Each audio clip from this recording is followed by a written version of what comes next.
আচ্ছা, যারা এখনো ভেবে উঠতে পারেননি যে কখন ভোট দেবেন, কাকে ভোট দেবেন, কি পরিস্থিতি, আমি তাদেরকে একটু সাজেশন দিয়ে রাখছি। আচ্ছা, তাহলে এই যে আঙুলটা, যে আঙুল দিয়ে ভোটটা দেবেন, ওই আঙুলটা কিন্তু আমি কয়েকদিন ধরে বলে আসছি, সুন্দর করে পালিশ করে ঘষে মেজে ধুয়ে, এমনকি গঙ্গা জল দিয়ে ধুয়ে রেডি করে তৈরি করে রাখতে হবে। কারণ হচ্ছে এতদিনে যদি কোনো ভুল ভ্রান্তিভাবে এদিক ওদিকে উল্টোপাল্টা করে থাকি, তার যে খেসারত জন্য ভবিষ্যতে না দিতে হয়, তাই পবিত্র আঙুল দিয়ে পবিত্রভাবে এবারে ভোটটা দিতে হবে।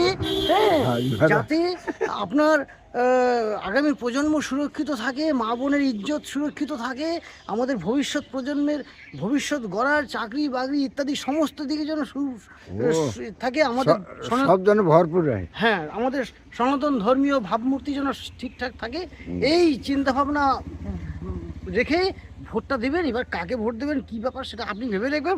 তবে হ্যাঁ, আঙুলটা কিন্তু ভালো করে ধুয়ে পরিষ্কার করে মালিশ করে সুন্দর নিতে করে হবে। পালিশ করে আর যেন করব না ভুল। এবার ও তো ফুল, এখন কোন ফুল কেউ জানে না। হ্যাঁ, ধন্যবাদ, নমস্কার। নমস্কার।